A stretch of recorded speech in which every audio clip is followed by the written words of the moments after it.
Okay, this is the mini lecture for Chapter 8. This is obsessive related disorders, and the primary disorder here is OCD, or obsessive compulsive disorder, but I'm also going to briefly talk a little bit about body dysmorphic disorder, trichotillomania exploration, which is skin picking and hair pulling, and hoarding disorder, which are kind of the big main disorders within this category of illnesses.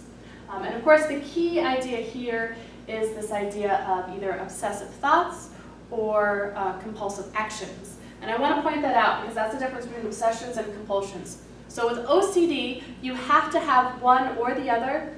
Most people, however, will have both. So again, an obsession is an unwanted, so these are things you don't want, intrusive, you have no control, thoughts that come in your head. So you know that time when you hear a song and then that song just keeps playing over and over in your head? That's the idea of intrusive. You can't get that song to stop. But that's not that big of a deal. What we're talking about with obsessions, usually they're much more severe in terms of being unwanted. So these obsessions can be about aggressive things, they can be about religious things, they can be about sexual things, sometimes it's about a fear of contamination. So these are thoughts that you don't want in your head and you can't stop them. Then compulsions are unpleasurable acts, and this is really, really important. These are not acts that people want to do. Compulsions are things that they feel like they are compelled to do or they have to do, and typically they have to do them in order to reduce anxiety. So the cycle works like this. A person has some sort of obsession in their head. These thoughts pop into their head and they can't get rid of them. This increases their anxiety because they're like, I don't want to be thinking about this. I don't want this in my head. I want it to go away. Somehow that obsession has been linked to some sort of act. So they will do something, and that act will actually reduce the anxiety. That cycle is actually perpetuating then, because the compulsion reduced the anxiety. The next time they experience it, the increased anxiety and the obsession, they're going to go ahead and do that compulsion again, and oftentimes much quicker because it reduces their anxiety.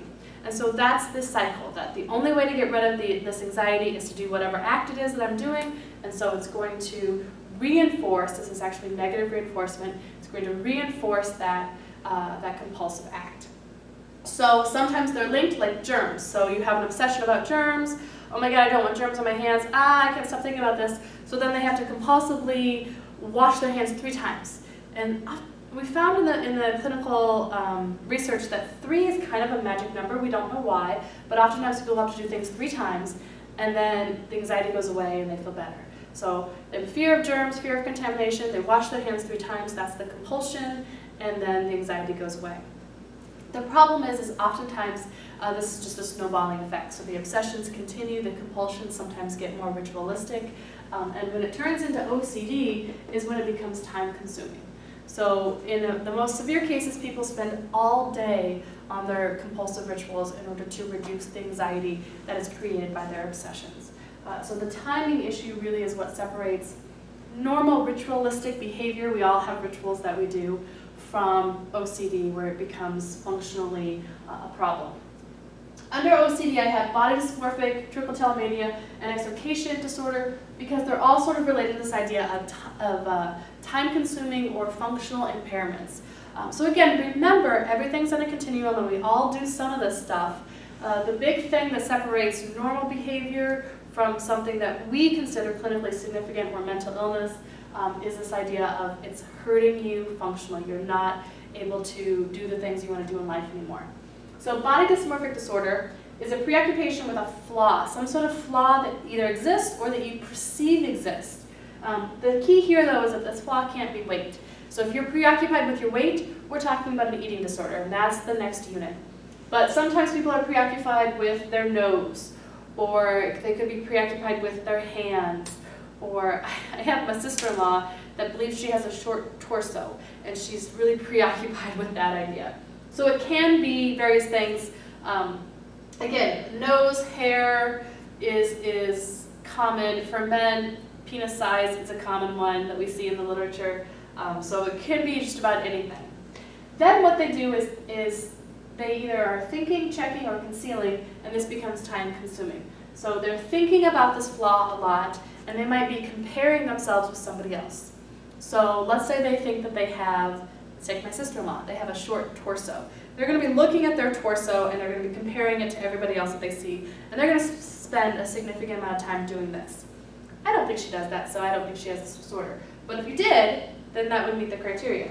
Or they're checking, or they're checking. So every time they walk by a mirror or a mirrored reflection, they're looking at themselves, maybe. They're checking, does my nose still look big? Does my torso still look small? Whatever their issue is, they're constantly checking it. They can also avoid checking it. So sometimes it shows itself in the way of avoiding mirrors. They don't want to see that flaw anymore. The other thing that they often do is conceal. So maybe if like if it's their nose, then they use a makeup trick so that their nose doesn't look as big or as pointy or whatever the issue is, the flaw issue is. Or maybe they wear certain clothing, so they don't like their upper arm, so they never wear tank tops or something along those lines. In the extreme form of this, they can also try to do plastic surgery to fix the flaw, although plastic surgery never really works for BDD, excuse me. And that's because the issue really isn't with the flaw. There's more of a mental issue going on, and you have to treat that mental issue. So even if they do plastic surgery to fix their nose or whatever their flaw is, they often either feel like the surgery wasn't good enough and they have to do it again, or they might transfer their preoccupation to another part of their body and then want to try to fix that as well. So not all plastic surgery is about BDD, but sometimes it is. And your book has a really nice preventative section that talks about the difference between plastic surgery for BDD and why it's bad, and how we could prevent people with this mental illness going in for plastic surgery. Michael Jackson, for those of you who are old enough to remember him, is a great example. He had an accident where his nose kind of got deformed, and then he got his preoccupation with it, had multiple surgeries over and over and over again. And so if you look at pictures of his nose over like a 20-year time span, it continuously changes, and he never really got to a point where he felt like he had the right nose on him. So that's a great example, a real-life example.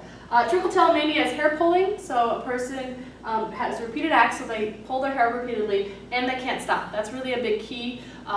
So it's something that they want to stop doing, but they can't stop doing it, and somehow it starts causing a problem in their life. Extrication is skin picking, so skin picking for no reason. There's nothing there, but you can't stop picking at your skin. And so often the functional impairments are that there's some occupational issues, right? So if you're hair pulling and you're pulling at your hair and you have bald spots, that can be a problem in the workplace, and/or relationship issues, right? Sometimes this gets in the way of interpersonal relationships, and so it's causing some sort of functional impairment. These are also time-consuming.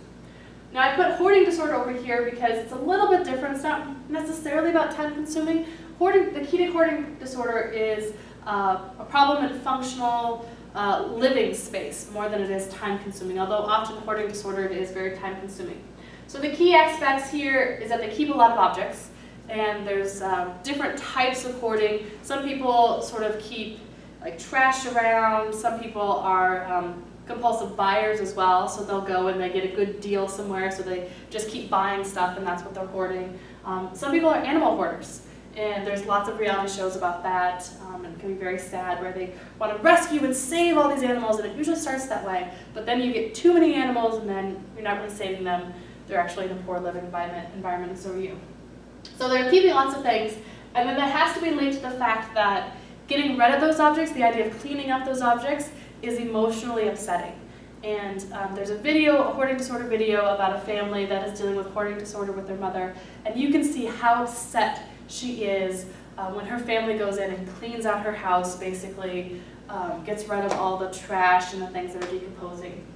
As I said, the key component is not so much time-consuming, but about the living area.